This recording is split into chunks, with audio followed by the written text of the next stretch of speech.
The Last Light on Gallowmere Street. London pretends it never forgets. Its streets remember footsteps, its walls absorb whispers, and its lamps, those tired, amber-eyed sentinels, have watched generations pass beneath them without blinking. Gallowmere Street lay just east of the river, narrow enough that neighbours could exchange secrets through open windows. It was not marked on most maps anymore, not properly. A clerical omission, perhaps, or something more deliberate. On the night the last light went out, Detective Eleanor Finch was already standing beneath it. Lamp number 17 flickered above her head, its glow trembling like a pulse on borrowed time. Finch checked her pocket watch, 11:47 p.m., and then glanced again at the townhouse opposite. Number 9, Gallowmere Street. Blacked-out windows. No curtains drawn, no movement inside. According to the file, the occupant had vanished at 11:48. Every disappearance on Gallowmere Street occurred at the same minute. Finch had learned that too late. She stepped back as the lamp sputtered. The glass housing rattled faintly, though there was no wind. Then, with a soft sound like a sigh, the light died. Darkness folded in. Finch did not flinch. She had stood in darker places. A second later, the townhouse door creaked open. The missing man was named Harold Wick, a solicitor, widower, no known enemies. His neighbours reported nothing unusual, just the light. Always the light. When Finch entered number 9, her torch beam cut through dust motes hanging thick as fog. The air smelled stale, untouched. Furniture sat precisely where it should be. A half-read newspaper lay folded on a side table, dated 3 weeks prior. On the mantel sat a single object not mentioned in the report. A brass key. It was warm when she picked it up. Gallowmere Street had once been longer. Old municipal records, those that hadn't been lost, showed it stretching toward the river, lined with identical lamps. 17 of them. Now only one remained. The others had been removed over decades, quietly, following each disappearance. Accident reports, electrical faults, necessary upgrades, necessary erasure.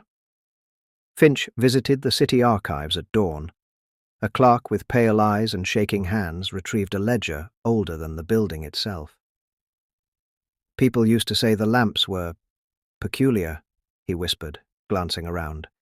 Installed by a private benefactor, no documentation, no manufacturer listed. What powered them? Finch asked. The clerk swallowed. They weren't connected to the grid. That night, Finch returned to Gallowmere Street with the brass key. Lamp 17 flickered on as she approached, as if recognizing her. The key grew hotter. She noticed something she hadn't before. A thin seam in the brickwork beneath the lamp, an outline where mortar had been disturbed and repaired too many times to count. She fit the key into a narrow slot hidden behind the lamp's base. The street exhaled. Stone slid aside without sound, revealing a narrow stairwell descending into black. The light above her held steady. She went down. The room beneath Gallowmere Street was circular, lined with copper piping and glass conduits that pulsed faintly with amber light. At its centre stood a mechanism that did not belong to any era Finch recognized. Part clockwork, part something else entirely. And surrounding it, people, not bodies, figures of light, suspended like reflections caught mid-motion. Men, women, children, frozen in moments of surprise, confusion, terror. Harold Wick stood among them, his hand half raised, his mouth open as if calling for help. They were not dead. They were stored. A plaque mounted beside the machine bore a simple inscription, "For the preservation of London's forgotten." Finch felt the weight of the city press down on her chest. The machine stirred as she approached, gears turning with a slow, deliberate rhythm. A voice emerged, not spoken but remembered. The street feeds us, the light keeps the balance. She understood then. Gallowmere Street did not erase people. It archived them, those who slipped through the city unnoticed, those whose absences would barely ripple outward.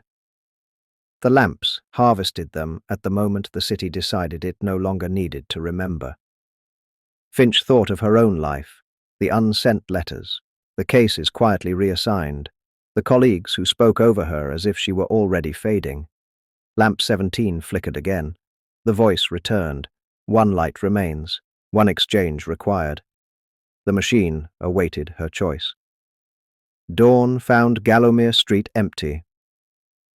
Lamp 17 stood dark and cold, its glass cracked beyond repair. Number 9's door was closed. Harold Wick was reported found the following week, wandering near the river with no memory of where he'd been. Others followed, confused, alive. The street began to reappear on maps. As for Detective Eleanor Finch, her desk at the precinct sat unused. Her name faded from the rota. No report was ever filed, closing the Gallowmere Street case. But sometimes, late at night, when London's lamps glow a little warmer than usual, passers-by swear they see a woman standing beneath the lights, watching, listening, making sure the city remembers.